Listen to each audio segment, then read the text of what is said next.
224வது ஆண்டு மாமன்னர்கள் மருது பாண்டியர்களுடைய இந்த நிகழ்விலே நாம் ஏற்றுக்கொள்ள வேண்டிய ஒரு முக்கியமான உறுதிமொழியாக முக்குளத்தோர் புலிப்படை கருதுவது, ஒட்டுமொத்தமாக இரண்டாம் உலகப் போரிலே இந்தியாவினுடைய போராடி பெற வேண்டிய அந்த சுதந்திரத்தை சுபாஷ் சந்திரபோஸ் அவர்கள் தலைமையிலே உருவான INA வெற்றி பெற வேண்டிய ஒரு சூழலில் அதற்கு உறுதுணையாக சுபாஷோடு தோளோடு தோள் நின்ற பசும்பொன் முத்துராமலிங்க தேவர் அவர்களுடைய அந்த வெற்றியை தடுத்தது இன்றைக்கு இருக்கக்கூடிய இந்த RSS சங் பரிவார கூட்டங்கள் தான் என்பதை யார் ஒருவரும் மறந்திருக்க முடியாது.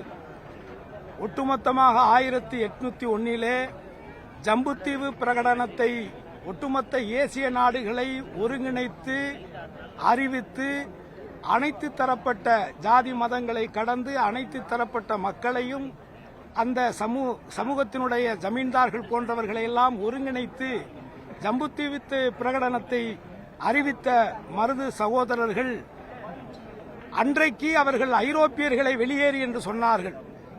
இன்றைக்கு கிட்டத்தட்ட 224 வருடங்கள் கழித்து இன்றைக்கு இருக்கக்கூடிய சூழலிலே சுதந்திர இந்தியாவிற்கு எந்த சம்பந்தமுமே இல்லாத பாஜக, RSS போன்ற அந்த சங் பரிவார கூட்டத்தை வெள்ளையனே வெளியேறு என்கின்ற முழக்கத்தை மீண்டும் நாம் தமிழ்நாட்டிலே இருந்து பாஜகவே வெளியேறு என்கின்ற ஒரு உறுதிமொழியை இந்த மண்ணுக்காக உடல் வேறு தலைவேறாக இந்த தேசத்திற்காக இந்த மொழிக்காக மாண்டு இந்த சுதந்திரம் இன்றைக்கு நாம் அனுபவித்துக் கொண்டிருக்கக்கூடிய இந்த சுதந்திர இந்தியாவிற்கு வித்திட்டவர்களாக மூலகர்த்தாக்களாக தன்னுடைய உறவினர்களை கிட்டத்தட்ட எப்படி இலங்கையிலே தலைவர் பிரபாகரனுடைய கடைசி உயிர் அவருடைய வாரிசு கூட இருக்கக்கூடாது என்று நினைத்து அந்த சிங்கள அரசு மேற்கொண்ட நடவடிக்கைகளைப் போல் வெள்ளையர்கள் இந்த மண்ணுக்காக போராடிய மருது பாண்டியர்களுடைய குடும்பத்தார் உறவினர்கள் என்று 500 பேர்களுக்கு மேலாக படுகொலை செய்யப்பட்ட ஒரு கொடுமை இந்தியா அல்ல உலகம் முழுவதிலுமே இங்கு மட்டும்தான் நடந்தேறி இருக்கிறது என்பதை நாம் நினைத்து அன்றைக்கு ஐரோப்பியர்களை வெளியேறி என்று சொன்ன இந்த தமிழ்நாட்டில் மதவாத சக்திகள் தமிழகத்திலே நிலை ஊன்றிவிடக் கூடாது. இந்த சுதந்திர இந்தியாவிற்கு மருது சகோதரர்களை போன்ற எண்ணற்ற நமது முன்னோர்கள் செய்த தியாகங்களில் ஒரு துளி கூட செயல்படுத்தாத அந்த பிஜேபி, RSS சங்க பரிவார கூட்டத்திற்கு தமிழகத்திலே இடமில்லை என்கின்ற உறுதிமொழியை இந்த முக்குளத்தோர் புலிப்படை சார்பாக இந்த நாளிலே நாம் மனசார உறுதி ஏற்போம் என்று கூறி நன்றி கூறி விடைபெறுகிறேன். நன்றி, வணக்கம். எல்லா இடங்கள்லையும் ஆப்ப நாட்டு மரவர் சங்கங்கிற போஸ்ட் எல்லா இடத்துலையும் ஒட்டப்படுது. அதே நேரத்தில் மாரி செல்வராஜ் அவருடைய படத்தை பார்த்து அவரையும் வந்து கொண்டு படம் ஜாதி எதிர்ப்பு சோதனையில வரும்போது எப்படி பார்க்குறீங்க? மாரி செல்வராஜோட படத்தை பார்த்துட்டு இது வந்து அடக்குமுறைக்கு பாற்பட்டதுன்ற மாதிரி ஒரு கருத்து சொல்றீங்க. நான் எந்த கருத்துமே சொல்லலை அந்த படத்தை பற்றி. நான் சினிமாவில் இருக்கேன். நான் சினிமாவை தான் பார்ப்போம். ஒரு சினிமா மூலமாக பார்க்கக்கூடியவர்களுக்கு நம்மளால முடிஞ்சா ஏதாவது நல்லது கருத்துக்களை சொல்லணும். மறந்து நடந்ததும் நடந்தாதும் அறியாம இருக்கக்கூடிய விஷயங்களை இன்று நேற்று நடந்தது போன்ற நாம சொல்வதன் மூலமாக இந்த சமூகத்துக்கு அதனால நன்மை இருந்துச்சுனால் அதை நம்ம வரவேற்கலாம். ஆனா அது இந்த சமூகத்துக்கு அடுத்த தலைமுறைகளுக்கு தப்பான ஒரு விஷயத்தை கடத்திக்கிட்டு போகுதுனால் அது தேவையற்றதுன்னு நான் நினைக்கிறேன். நான் அந்த படத்தை பத்தி எந்த கருத்துமே சொல்லலை, எங்கேயுமே சொல்லலை. நீங்க வேற யாராவது சொன்னதை வச்சு கேட்குறீங்க. சினிமாவில் நடிக்க வந்தால் முதலமைச்சர் ஆகிடலாம் அப்படின்ற ஒரு தவறான எண்ணத்தில் நடிகர்கள் வர்றாங்க. அது மிகப்பெரிய தவறான உதாரணம். அந்த மாதிரி மக்களை உங்க கையில் காட்ட கொடுக்கக்கூடாது அப்படின்னு சீமான் சொல்லிருக்காரு. அதை பத்தி நடிக்கிறது, அதாவது சினிமாவில் நடிச்சா நடிகர் ஆயிடுவாங்க அப்படின்னா தமிழ்நாட்டில் அது நடந்திருக்கு. புரட்சித் தலைவர் அவர்கள் சினிமாவில் தான் நடிச்சாரு. அவர் அரசியலுக்கு வந்தாரு, அவர் சிஎம் ஆயிருக்காரு.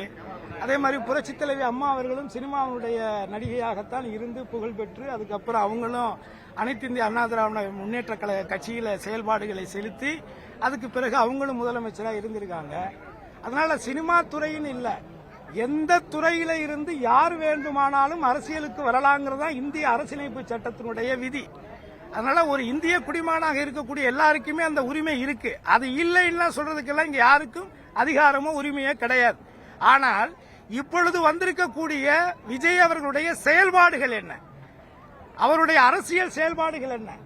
மக்களுடைய பிரச்சனைகளுக்கு அவர் எப்படி அந்த பிரச்சனைகளை கையாளுகிறார். குறிப்பாக கரூரிலே நடந்த கிட்டத்தட்ட 41 பேர் அப்பாவி மக்கள் இறந்த பொழுது அவருடைய செயல்பாடுகள் எப்படி இருந்துச்சுங்கிறத பார்த்து தான் இன்றைக்கு பல பேர் பல விமர்சனங்களை முன்வைக்கிறாங்க. ஆக மக்களால் அரசியல் என்பது மக்களுக்கானது. மக்களால் தேர்ந்தெடுக்கப்படக்கூடியவர்கள் தான் அதிகாரத்தை கைப்பற்ற வேண்டும். அந்த அதிகாரம் யாருக்கானதுன்னா மக்களுக்கானது.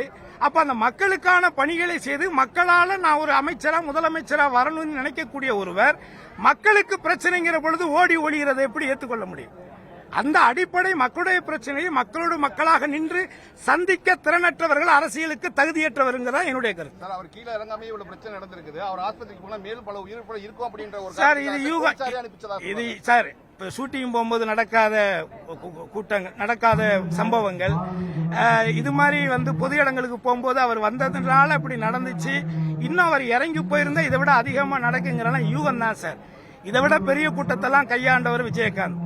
இதை விட பெரிய கூட்டங்களை இதே சிவாஜி கணேசன் அவருடைய மரணத்துக்கு இறுதி மரியாதை செலுத்தும் பொழுது எவ்வளவோ பெரிய கூட்டங்கள் அந்த இடத்துல அதை எப்படி கையாண்டார். இதை விட பெரிய மாநாடுகளை நடத்தியவர் விஜயகாந்த்.